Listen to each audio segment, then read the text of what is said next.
heads up that we chat a little bit about AI in this episode in a way that isn't totally anti-AI. So if you're not in the mood for that, you might like to check out this episode at a different time.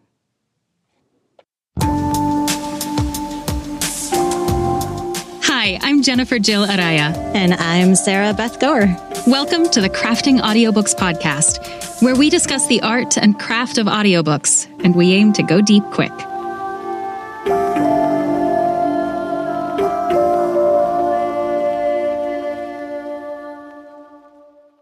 Hello, welcome everyone. Delighted to report that we are here with Laura Jennings today, audiobook narrator and casting and communications manager at Elgin Productions. Laura, welcome. Thank you so much. It's such a joy. I know you guys from way back, and just, I get to see your smiling faces. You don't get to see mine because I don't have a camera in the booth, but it's wonderful to be here. Thank you so much. It's wonderful to be here with you as well.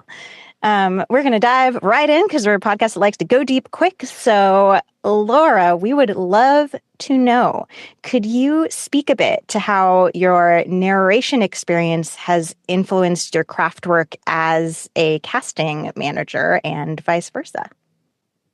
Oh, man. Where do I begin? Okay, so tell us all. I will. Without letting my slip show too much. So as a narrator, it's nice to have come into post-production and in casting specifically with a whole bouquet of roses of people that I already knew. I already knew so many people in the audiobook world, and they were friends and good people, and so I came in with a nice hefty bag of folks that I would love to give work to, and then I got to know more people as well, but bringing folks with me was a big perk for me, because I think sometimes publishers, and I can see why they do it, but they have a group of folks that they turn to all the time. They're reliable. They know them. They don't have to, think too hard. They've got so much on their desks.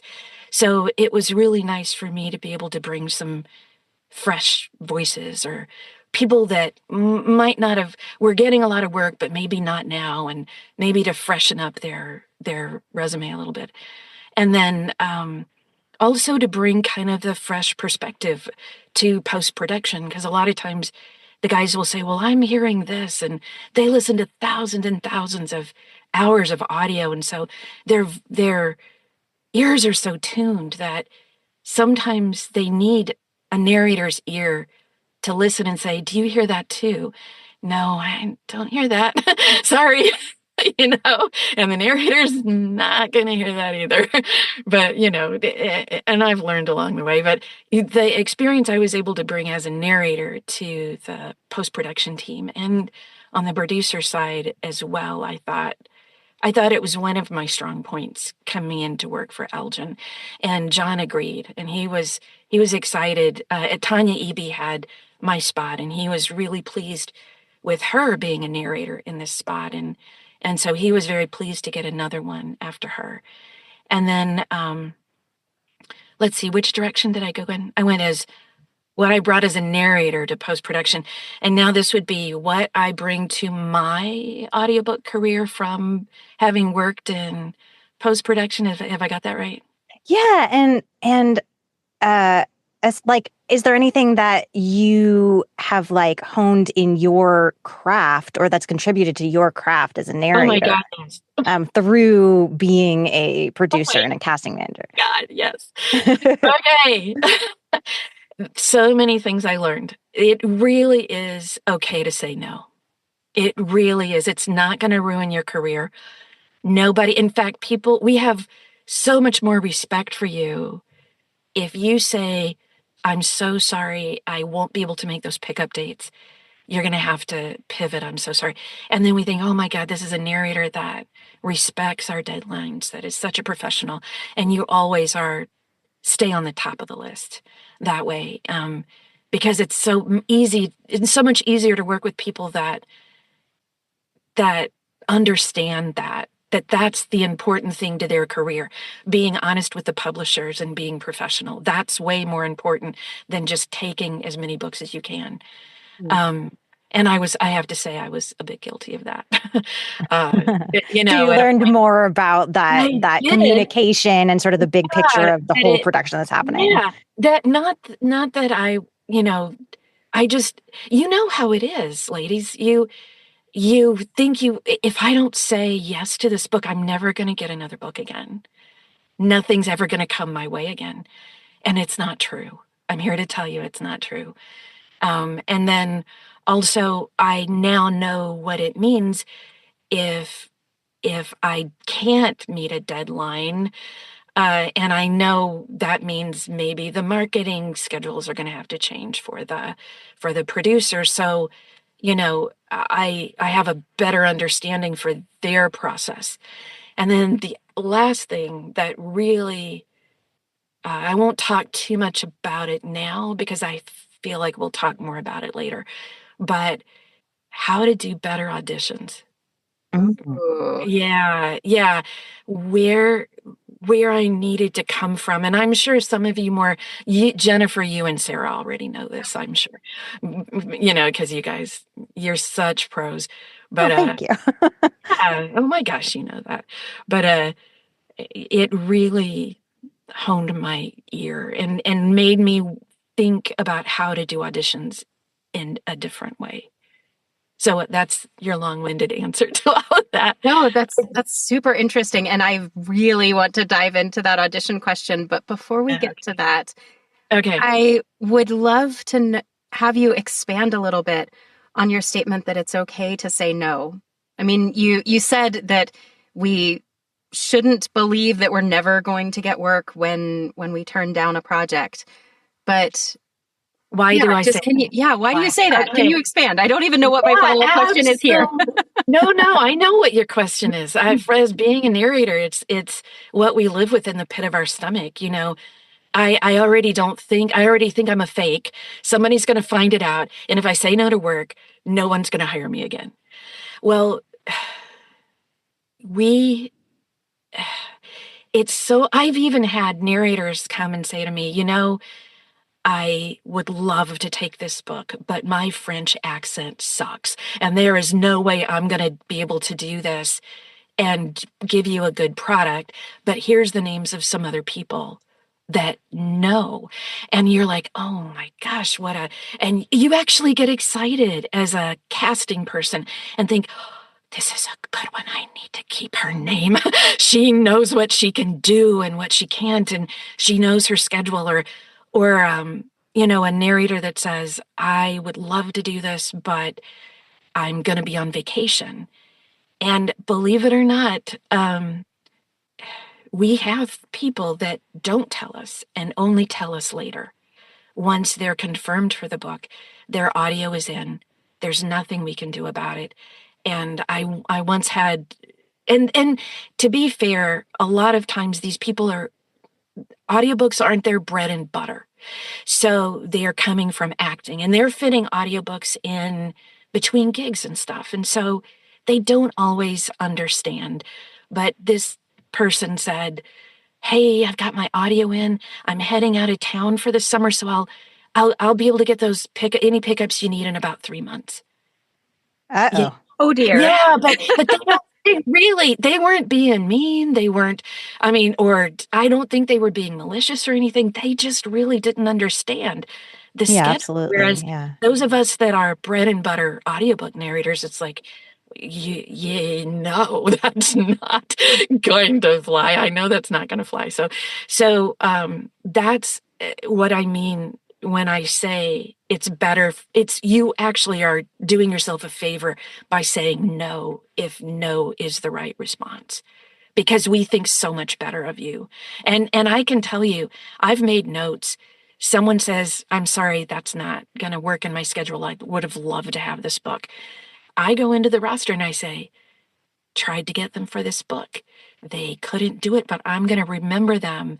This is the kind of book they wanted. And I'm going to make sure they're on the audition list for the next one that comes up like this. And so you really, I can't even say it enough. And I'm so glad you asked me to expand on it, because it really is so important for us to understand as audiobook narrators. It's the professional thing to do.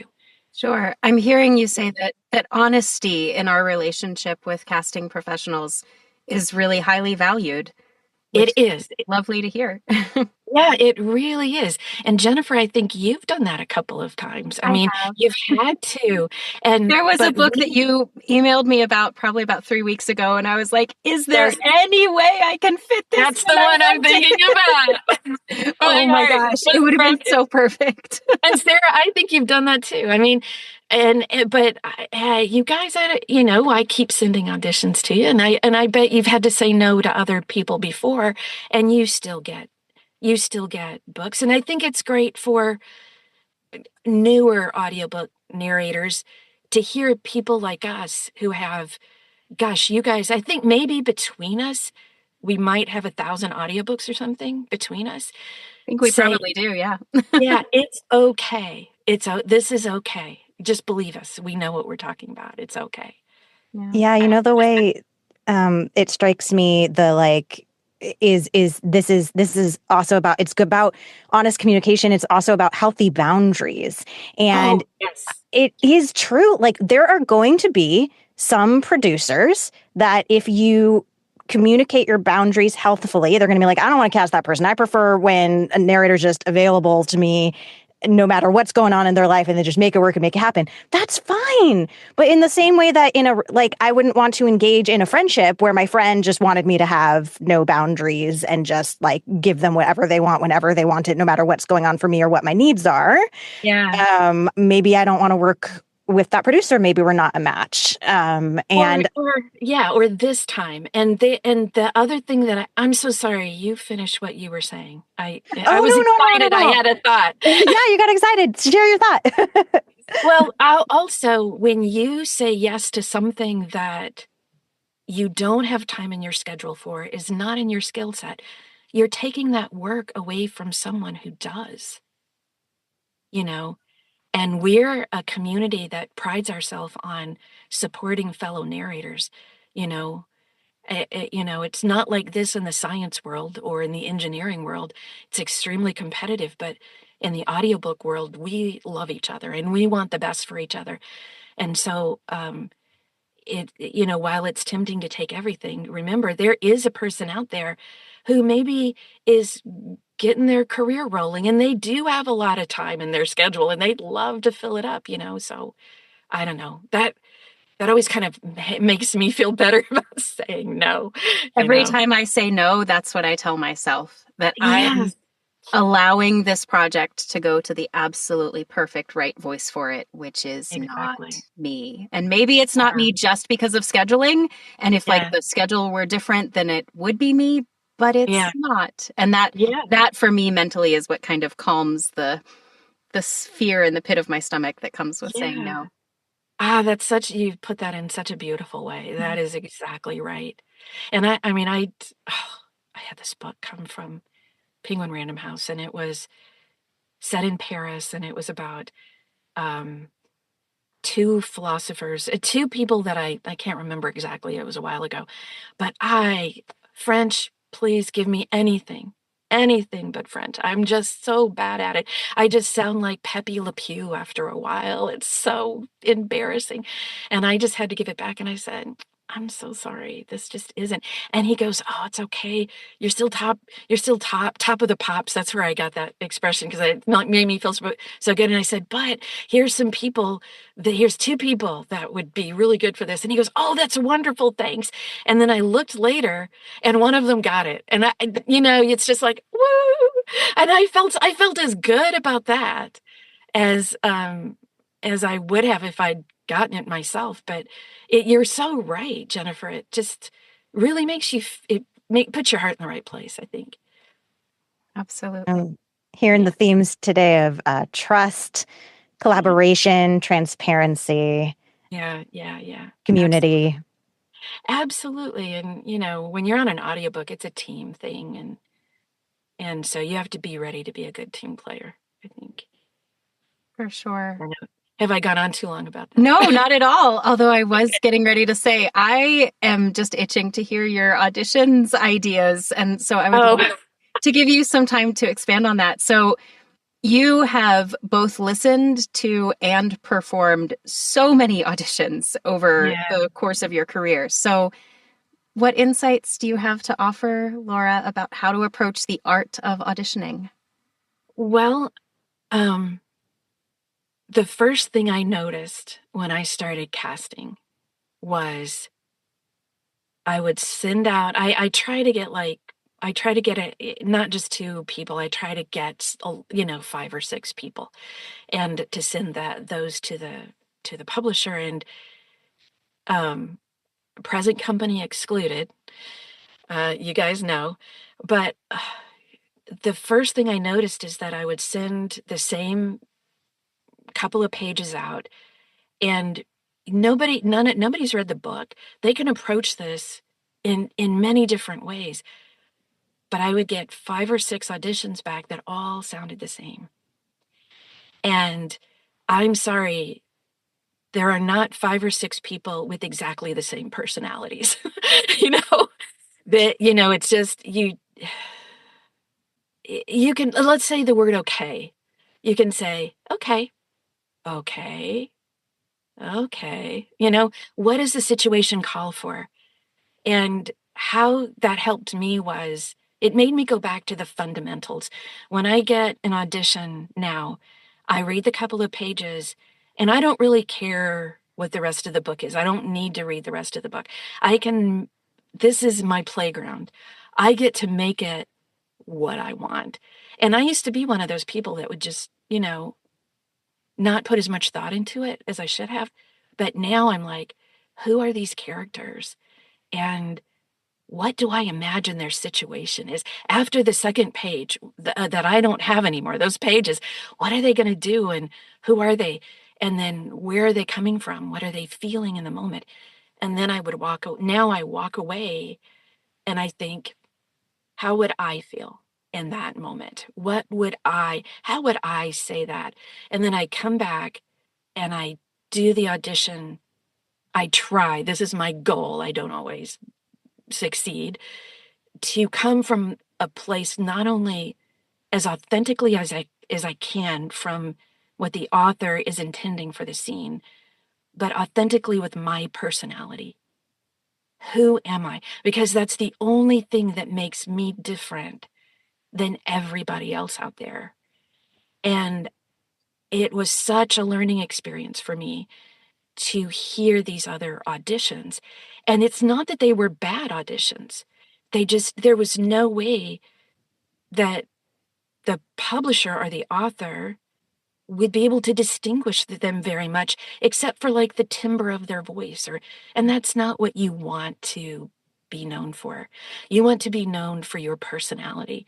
And if someone turns my audition down, then it's just because my personality wasn't right for the book, and then they're doing me a favor.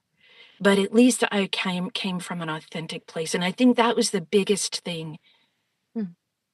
And then the second thing is, even if it's an audition, you need to know how to pronounce the words in the audition. Mm. So true. Yes, it's not just an audition, because guess what?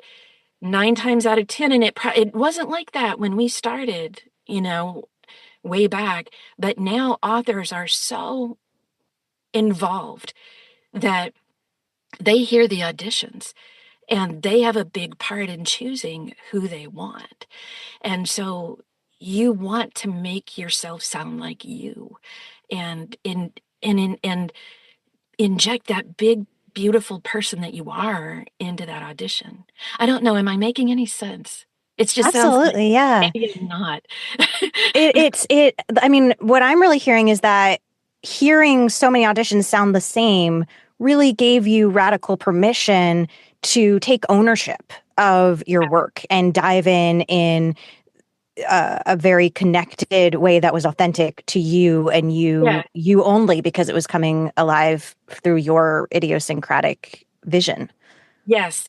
And I think that might work for a lot of people. I don't know. It's mine, but I'm sure there are many ways to accomplish that. But I think I don't know of any narrator that can't profit from that. Can't even just like you two, you guys are so good at it, but I'm sure you probably do the same thing. You try to be as authentic as you can and always working on that.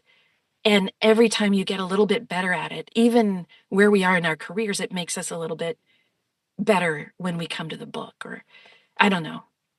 What do you think? I'd love to know what you. Well, what I'm sort of internalizing from what you're saying is that when I get an audition, I need to trust that the casting producer, casting professional who sent it to me sent me that audition because they actually want to hear my performance of Yes. that audition and Yeah. consider for the possible project my interpretation, Yeah. not a generic interpretation. Here's the text, and let's see what the text sounds like with a human speaking it. Yeah. No, what does that text sound like when Jennifer Giladiah is filtering her understanding of the characters in this scene through her own life experience and her own personality? So kind of when I'm coaching students, I'll talk to them about, if you've been hired for a book, there was a reason you were hired for the book. Yes. I've never thought about expanding that to audition requests, but I Yeah. think it does apply still.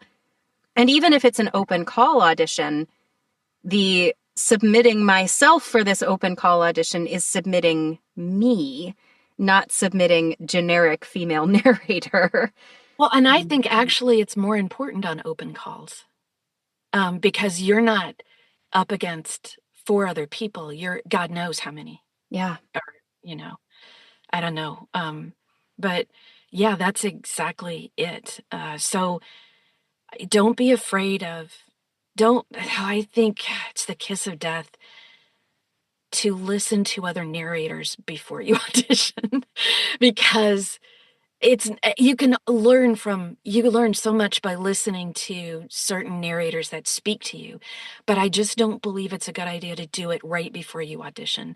And you shouldn't use that as a guide to, oh, here's Saskia Marlev, she had a book almost like this. If I listen and do it how she did it, then I'll be okay. And no, if we wanted Saskia, we would send that to her, but we're sending this to you and we want to hear you. And I bet Saskia would agree with that. So, I don't know. Anyway, I'm probably talking too much about it, but that's the biggest thing. And then the pronunciations are the other thing. Although I was always pretty good at figuring them out, ahead of time, but you would be surprised. So, technical question for you Yeah. related to pronunciations. This is actually something I've always kind of wondered, but never asked anyone. So, I'm going to ask now. If we are uncertain of character name pronunciation, so say it's a fantasy and like there's 5 character names mentioned, they're all ridiculous names that have no vowels and you have no idea how to pronounce them. Yeah. Should I email the producer before I record the audition asking how to pronounce the character names, or do I just make my best guess? Thoughts? You can ask that person that's sending you an audition anything you want. If I'm sending you something and you have a question, I will do my best within my power to get it answered for you. Okay. Sometimes I can, sometimes I can't, but I'll be very honest with you up front and say, well, I'll do my best.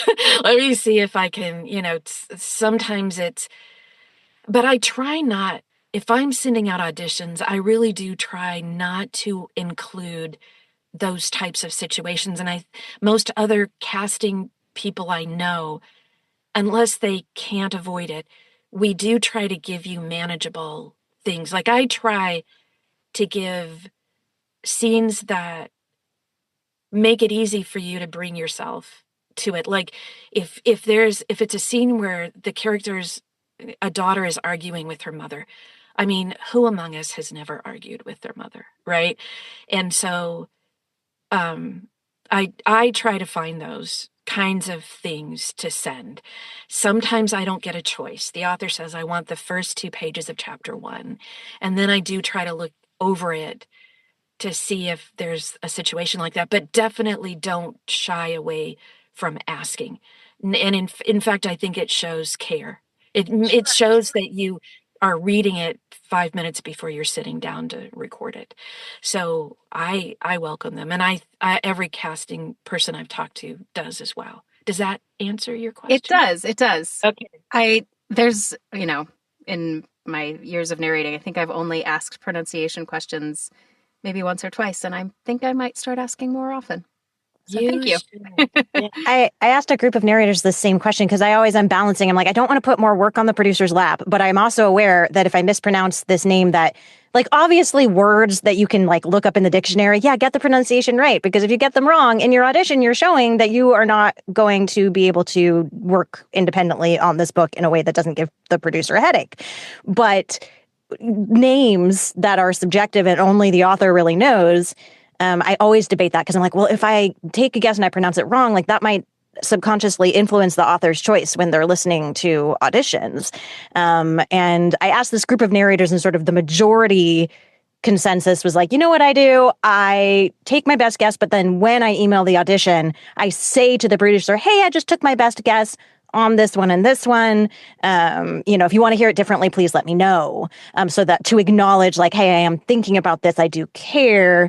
And I think like, that runs like then the work is not in the producer's lap, but it runs the chance that, the author will be subconsciously biased. So I think the takeaway of like, ask the producer any darn question that you need to ask them. And also if you're more comfortable, just let them know like, hey, I thought about this. Let me know if you want to hear it differently. That's great. And I think it's always good to put that in. If you're unsure and haven't been able to get an answer, 2 things I would say, it is our job. It is my job at Elgin. It is the job of producers to answer your questions and to help you get anything that has a questionable pronunciation. It could be pronounced 10 different ways. It's their job to answer that for you. And so it's not, and you're right, though, you shouldn't ask them how to pronounce words that you can find in the dictionary, but names and things, absolutely. The other thing is, if you can tell me, I wasn't sure about this word, and please, I'm happy to redo it. Chances are I probably don't have time to ask you that. And I'm sorry, I do when I can, but normally book deadlines are so tight these days that I have a week to get auditions, and then we need to get the recordable out. We need to get everything set up. So I only have those 5 or 6 days to get those auditions. And so I just want to let you know what's behind us not being able to ask you. It's not because we don't want to. And I certainly have been, when I could, I have.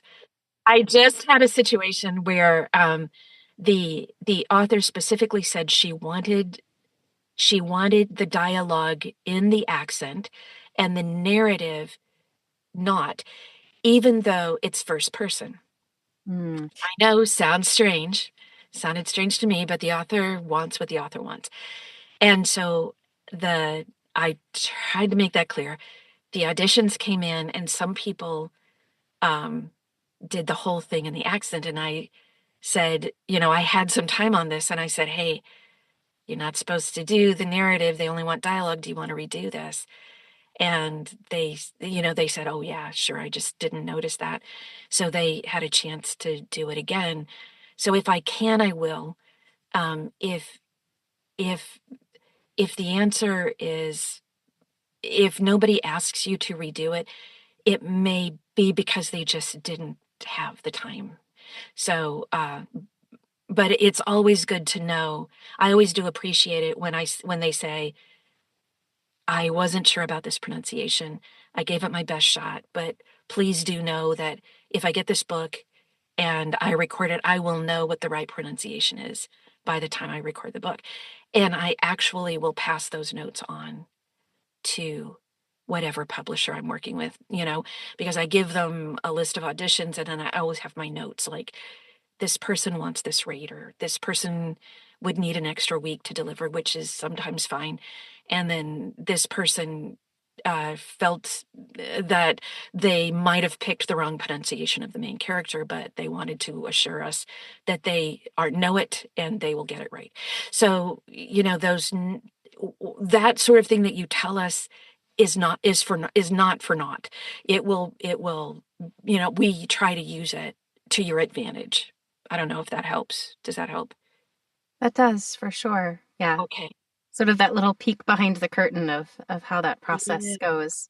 I have Yeah. often, and again, I have often wondered if the notes that we give actually get passed along to whoever's doing the listening or making the final decision or whatnot. So it's good to know that.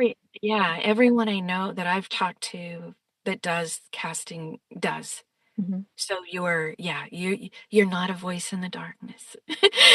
You're being heard. We hear you. And the author will hear you too. I love that. Laura, pivoting to our second to last question here, well, official question, we always end up chatting and asking more questions, Yeah. but what is something specific that you have learned about your craft over time that has a big impact in your day-to-day work? And you can take that to mean your narration craft or your casting craft, whichever you're inspired to speak to. Or both. Yeah. I'm gonna speak to the narration thing, I think, because I've had my biggest epiphany there. I took several classes with Paul Rubens as a coach, and I'm sure you two know who I'm talking about, but Oh, yeah. anybody, if you get a chance, it was very good for me. But he lives in New York, very involved with theater, people acting, and while I did community theater and I had done acting, I'm not a professional actor. And I didn't major in it. I'll be the first one to say, to tell you. So sometimes he would try to teach me in a way that might make sense to a professional actor, but didn't always make sense to me. And one of the things he told me early on if anybody's had a class with him, you'll know you'll have heard this before. Words aren't actable. Only feelings are actable. And I thought, what the heck? Because I was still at that stage in my career where I was looking at sentences thinking, should I come up on the end or how should I? Every word was and I think we all go through that at some point, but I'll never forget. It was shortly after that, thank goodness, that I listened to Caroline Lee for the first time. And I believe it was The Forgotten Garden. Mm. And I just sat there and I listened and I thought, I know what he means now. I know what he means because I know exactly all the feelings of all the characters. I know where they're coming from, why they're there.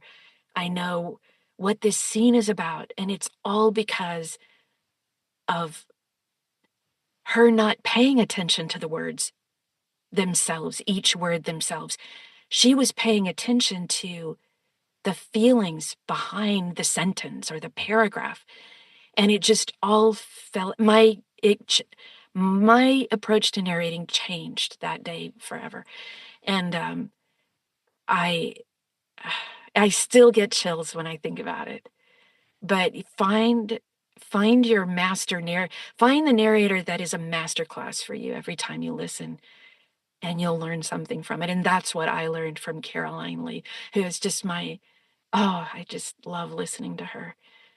She said, "Who's yours? I would love to know your master class narrator. Sure. Who's yours?" Mine I is would love. January LaVoy. Oh, of No course, question. of course. Oh What man. about you, Sarah? Gosh, I mean, I don't feel like there's just one. Tavia Gilbert and Dion Graham are two of the first that come Oh, to mind for me. But good choice. also, like, it's wonderful to hear people who sort of like. I've already talked about this on the podcast, but I listened to Jennifer. What's the book I'm trying to rave about? What's the name of it, Jennifer? With Was it the Annie before? Bot. Oh, it was Annie Annie, Bot. Okay. yeah.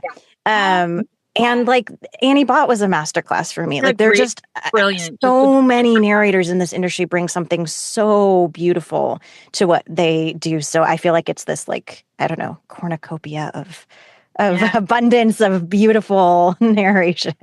yeah. It's true.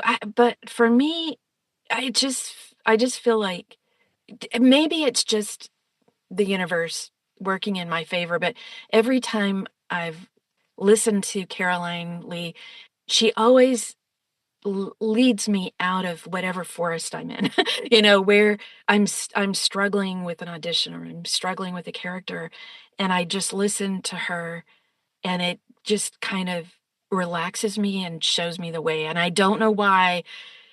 I don't know why. I don't know why. But that's, I don't know. Is that, That is such a beautiful answer. And I love your idea of really finding the narrator or narrators. yeah. And as Sarah was talking about, there being so many, Robin Miles is another one for me. Oh, yeah.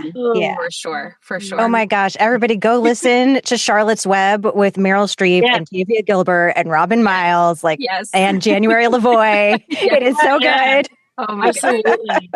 Absolutely. I Yeah. mean, you're right. I think it's good to find the ones that speak to you as a narrator for whatever reason. I'll never sound like Caroline Lee. Her voices aren't even in the same register. There's no way. But she brings something to me. And if you can find some narrators like that, they are wonderful companions to sit with you while you're learning.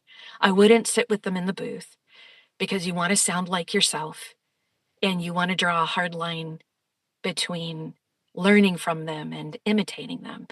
But it's nice to have buddies that you can turn on anytime and say, okay, this is what I'm missing, or I need to get my head back in the right space, and this is helping me do that. So, anyway, yeah. I like your idea, Sarah, of many.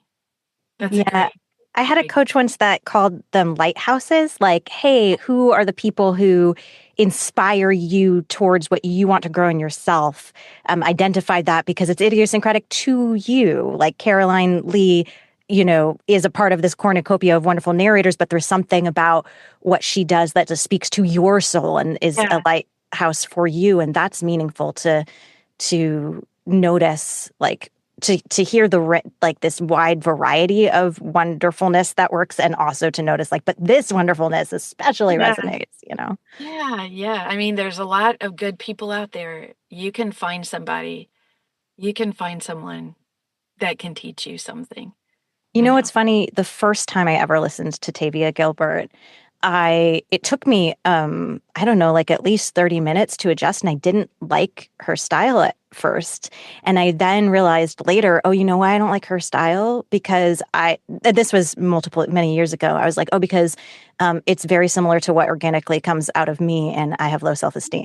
And so it was like this really fascinating sort of expansive journey because she's extremely expressive, extremely emotional, and extremely like articulate.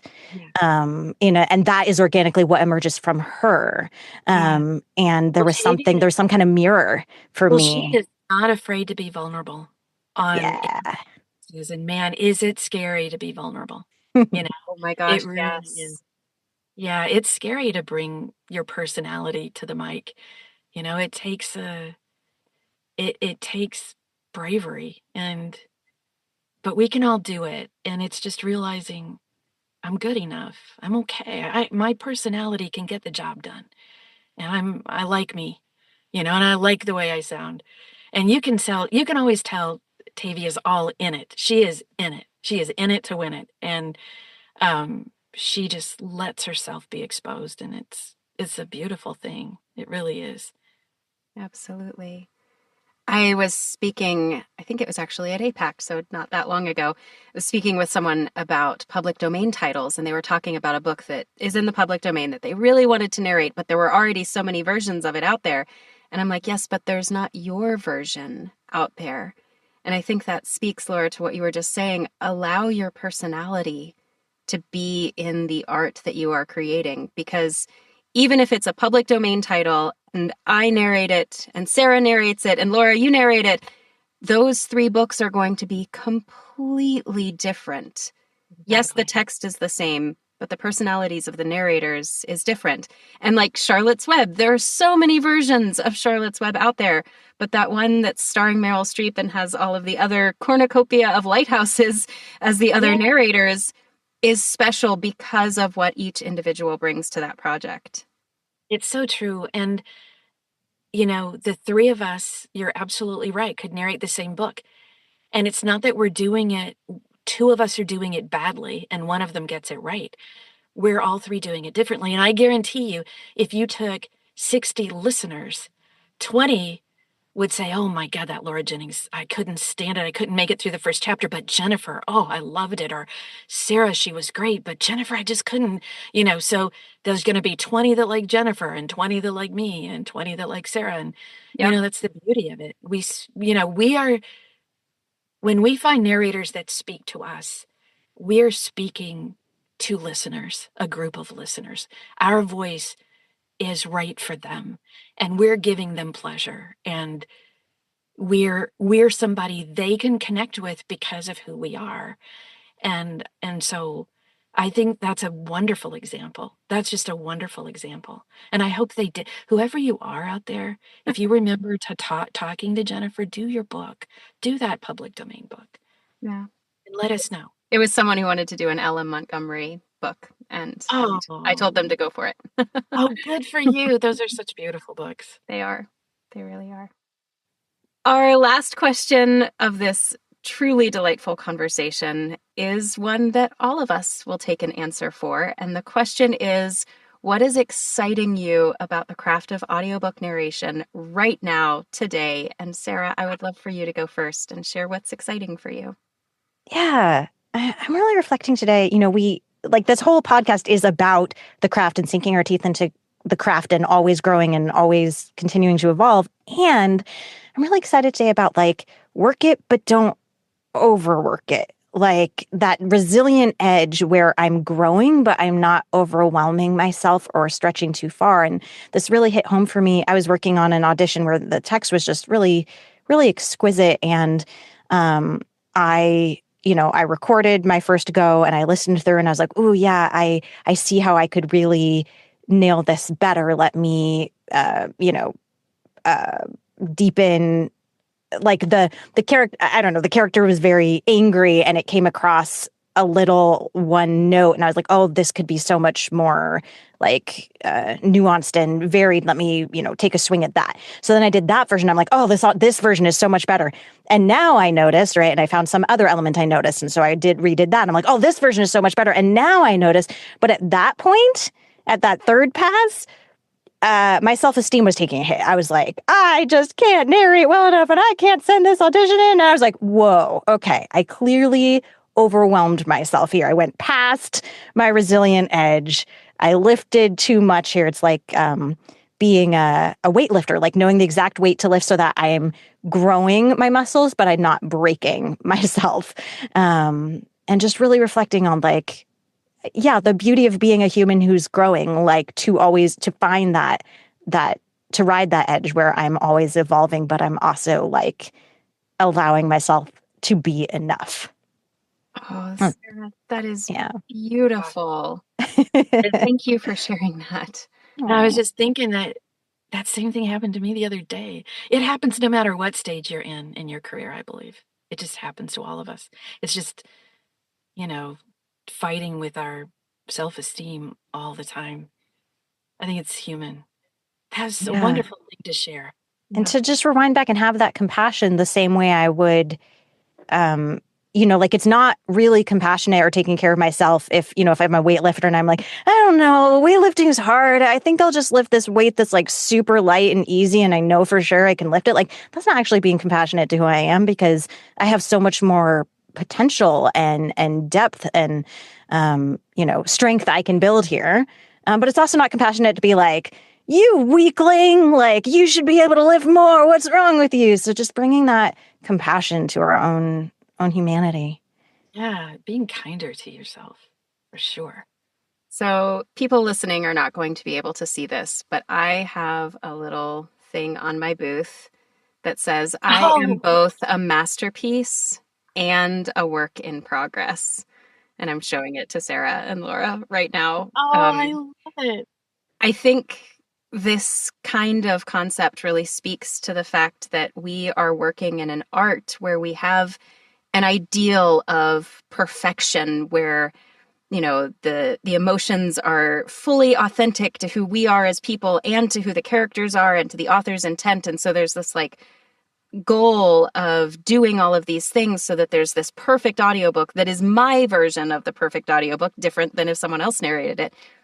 And also at the same time, that perfect version of the audiobook is completely unattainable. Like perfection does not exist. There will always be something that can be better. And yeah, Sarah, you sharing that just made me think of, I keep this in my booth. I am both a masterpiece and a work in progress to remind me that while I may hear that perfect audiobook in my head and be frustrated by not being able to get it, I'm also the masterpiece. Yeah, that's a beautiful way to put it. Yeah, at the same time, it's just what a wonderful thing to see right there while you're being your most vulnerable self. What a wonderful thing to read. It sits right on top of my monitor that I use in the booth. Well done. That's great. Yeah. Jennifer, what's exciting you about the craft of audiobooks right now today? Sure. So Sarah, you shared this like giant, mind-blowing, really powerful thing. Mine is a whole lot smaller. much more, It's the unique. cornucopia of things to be excited about. That's right. So I know that this episode is not part of our nonfiction series, but I just finished a nonfiction project last week, and I've got another nonfiction title coming up in about 3 weeks. And I also took a class recently about nonfiction narration with Jessie Bickford, who incidentally was a past guest on this podcast.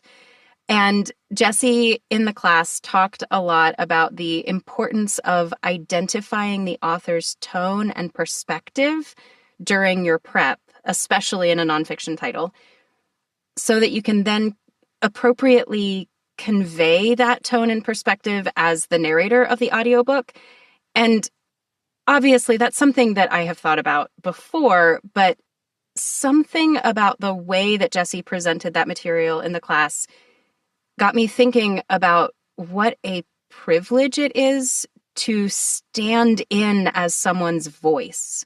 Like literally, because when we're narrating nonfiction, we're narrating from the author's first person perspective, even if like I and me is never used in there, it is literally from the author's POV point of view. And the author is trusting us to literally be their voice in the ears of their audiobook audience. And, for fiction, we're portraying characters that the author has created, which is obviously no less important. But there's something just about literally being the author's voice, that we are the voice that's conveying their own personal thoughts and their ideas, just struck me really deeply. That's It's powerful. Yeah, it's powerful. It's an incredible privilege and it's an honor. And there's a lot of responsibility that comes with that we are appropriately identifying what that tone and that perspective is so that we're conveying it appropriately. Yeah, it just got me like really excited about the nonfiction title I'm going to do in a couple weeks. The right place at the right time. Exactly. Yeah. Exactly. Yeah. I just narrated I should save this for a different craft point on a different, so I don't always try to Don't run complicate out of things. But Share, girlfriend, share. I just narrated my mother's. My mother is a nonfiction writer. She's an expert in what the research says is safe and effective care for birthing people. Oh, And so talk about driving home that message. Like, I know my mother and how much her work means to her so intimately. And so to like experience that with my mother's work that can then help me like really deeply remember and honor when I get to narrate the work of a author who, I don't personally know, but I know, like, to take that embodiment of that experience and bring it to all the nonfiction titles as best I can. Oh, that's beautiful, oh, Sarah. how Love it. And wonderful. she is a very avid fan of this podcast. Hi, Mom. Well, and I've met her, so hi, Sarah's mom. I feel like I've met you. Oh, I love it. Well, Laura, I would love to hear from you. What is exciting to you about the craft of audiobooks right now today? Okay, this okay, I am showing what an engineer I am because I took that literally. And my first thought was, oh my God, all the tools we have for research and everything, all the, Chat GPT, well, maybe not Chat GPT, but Youglish and Positron and all these things that we didn't have when we were starting out. I mean, literally, there is no excuse not to know how to pronounce a word in the dictionary now. There really isn't. And it's so much faster and it's so much easier. And I am really excited about some of the tools that are coming up. I'm hoping in the near future we don't have to do pickups, that those can be, the post-production software is smart enough to do those for us. And I don't know, wouldn't that be a wonderful world? We didn't have to do pickups. And it wouldn't matter that narrator was taking off for 3 months and it was going to get your pickup back to you in 3 months. That's right. But there's just there's a lot of cool tools now that are just getting better. And I don't want to say the word, right? The acronym that would probably get me into a lot of trouble. And I certainly don't believe anyone's voice should be appropriated. I do not believe that. I do believe humans should be narrating books because it's absolute, utter shite otherwise. Anybody who's listened to one knows that. But if we can harness the good of it, we can change the world in so many ways. And audiobook research, audiobook post-production can be one of those ways, as long as we keep in mind to do no harm. You know what I'm saying? To do no harm. And so that's really what I'm excited about. The other thing I'm excited about is that people are starting to do nonfiction in conversational tone. And that's I was thinking that when you were giving us your experience, and a little bit with you too, Sarah, is it used to be stiffer. It was like reading on the page, but now I'm hearing people injecting more of their personality and also what the author's intent is. And I know one narrator that actually goes out and finds YouTubes for the nonfiction authors that he records so that he can know how they speak, not to imitate it, but how they emphasize the important things that they want to emphasize when they're trying to teach people about what they're doing. And I thought as you were talking, Jennifer, I thought, well, that has really changed because now people do it much more conversationally and it's so much easier to listen to. And I think it's easier for people to take the information in that way too. Yeah. So anyway, that's what I'm excited about. As I said, I took it literally.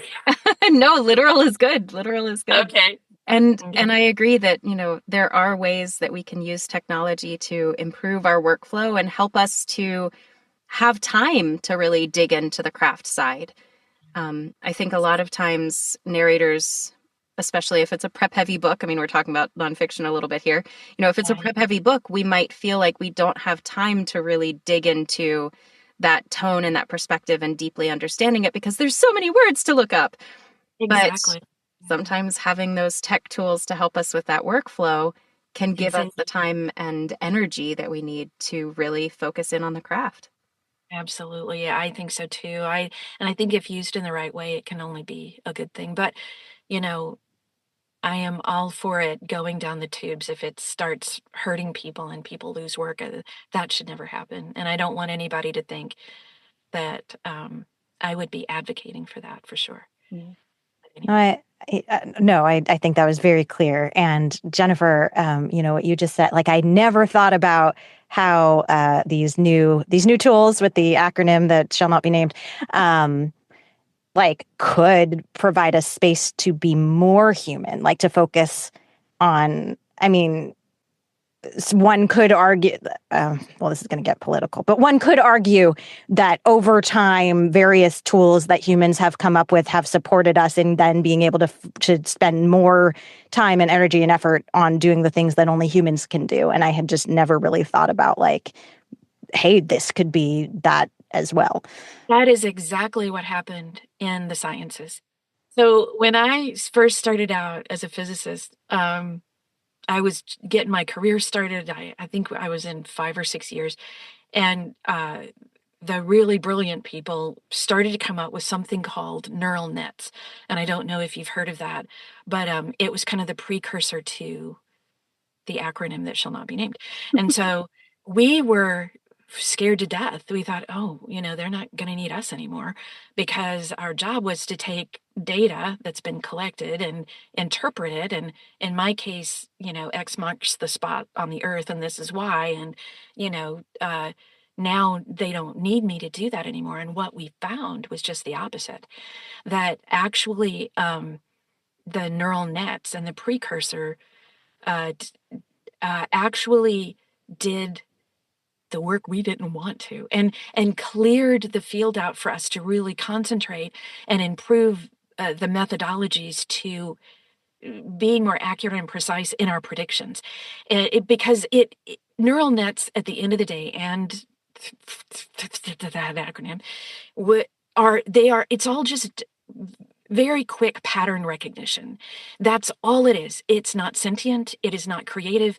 If it did not have the internet to give us answers, it would come up with zero because it cannot create anything. It can't create emotion in the book. All it can do is look at patterns about the way people are saying things and stick it in the text in the way someone else did it in the last book they scanned.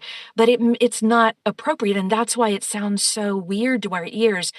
Maybe not in the first 15 minutes, but after 30 minutes, you can't listen to it anymore. And that's why, because it's just doing pattern recognition with how we use our voices to say phrases or words in a certain situation, and it's not always right. It'll never create that moment in a way that a human can with experience and literally create it using the book. So we lost our fear very quickly. And even today, I've been out of the business 15 years now, and it's never taken over. And it won't. It just won't, So I don't know if that makes anybody feel better or what, but anyway, we are there to be vulnerable. We are there to put ourselves in our narration, and that's what makes it such a wonderful thing for our audience, who we are trying to make their day better, make them feel something too. And I that's the way I feel about it anyway. For sure. You sharing that example, Laura, made me think. I've talked actually to a couple audiobook engineers and editors now who have shared this perspective with me that, you know, when positron first came out, there were a lot of fears with it and all of that. But from the perspective of these several people that I've talked to about it, in their mind, positron makes a human proofer and a human editor that much more necessary because it works in tandem. And knowing that positron is going to catch the actual word errors helps the proofer listen more carefully to places where maybe the spacing needs to be edited or catch character voices that are incorrect.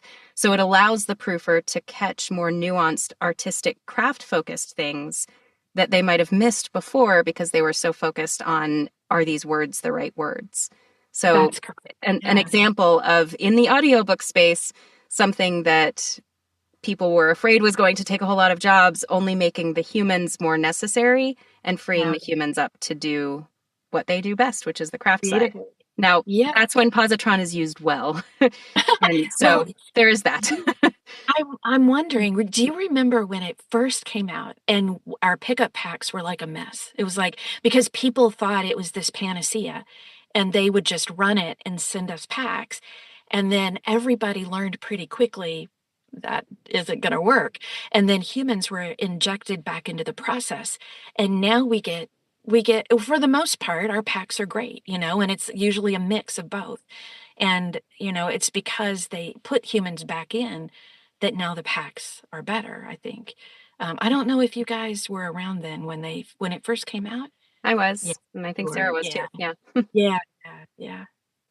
They were a night. Oh, you could tell right away what was going on there. Yeah, for sure. Yeah. Well, I like the hopeful spin, humans can use tools for good or evil. I like the hopeful spin that they usually end up using them for good. Yeah. I like the optimistic perspective. Well, we can be, voices and forces for change in that direction. I agree. It's up to us how we use it, as human beings, as a whole, as humanity. Humanity can choose how this is going to look in the future, and I hope we choose correctly. I hope we choose the good, the good for humanity in the direction it takes. Anyway. Oh, what a beautiful note to close our conversation. Choose the good. Laura, thank you so much for being here today for our very long, but really, really juicy and exciting and deep diving discussion. Sarah and I have enjoyed this immensely, and we're so grateful for your time. Oh, you guys are great. You really put me to work. I had to think hard, but it was wonderful. It was just wonderful. Thank you guys so much. You guys do such great work with this podcast. Thank you. Thank you. Thanks so much for listening to Crafting Audiobooks. We've been your hosts, Jennifer Jill Araya and Sarah Beth Goer, wishing you happy audiobook listening and/or crafting. Bye for now.